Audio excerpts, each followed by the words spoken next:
كلنا بنحب الأعشاب وبنستخدمها عشان الصحة، بس هل كنت تعرف إن الأعشاب اللي في بيتك ممكن تسبب لك فشل كلوي أو جلطة أو حتى تسمم أو ارتفاع قوي جدا في الضغط أو انخفاض الضغط جدا؟ في الفيديو ده هقول لك على الأعشاب اللي كلنا عارفينها وبنستخدمها، لكنها ممكن تبقى سلاح ضد صحتك لو استخدمتها غلط. الجزء الأول: أعشاب مشهورة وخطرها الخفي. واحد: العرقسوس.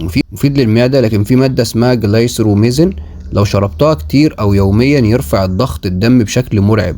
ممكن يسبب احتباس للسوائل واضطراب في ضربات القلب وفشل قلبي كمان، خصوصا لمرضى الضغط أو القلب.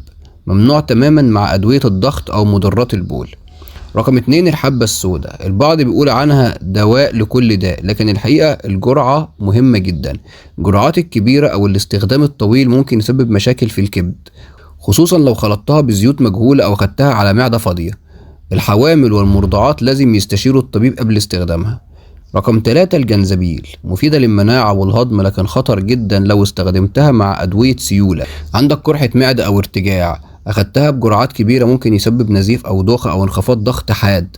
ممنوع للناس اللي داخلة عمليات. رقم 4: الكمون. مشهور في التخسيس وتنظيم الهضم والغازات، لكن في مركبات تهيج الكبد لو استخدمت بشكل مفرط. ممكن يسبب حساسية أو اضطراب في السكر عند مرضى السكري. لا تستخدمه يوميا بكميات كبيرة، خصوصا مع أدوية الكبد أو السكر. رقم 5: جوزة الطيب. تستخدم في الطبخ، لكن البعض بياخدها كمنشط أو للاسترخاء. تحتوي على مادة ميرستيسين اللي تسبب هلوسة وتسمم عصبي بجرعات كبيرة. 5 جرام ممكن تسبب غثيان ودوخة وهلوسة لعدة ساعات. ممكن تؤدي للوفاة عند الأطفال أو الحوامل لو استخدمت غلط. في الجزء الثاني: التفاعلات الخطيرة مع الأدوية. الجنزبيل زائد الإسبرين أو مميعات الدم تسوي نزيف.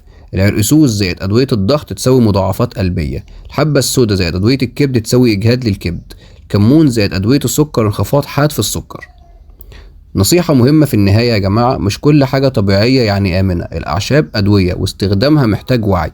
اسأل طبيب قبل ما تستخدمها بانتظام، وخصوصا لو بتاخد أدوية. وشارك الفيديو ده مع اللي بتحبهم، لأن الصحة أهم من كل حاجة. وما تنساش الاشتراك في القناة والدل على الخير كفاعله. شارك الفيديو وابعته لكل اللي بتحبهم. السلام عليكم.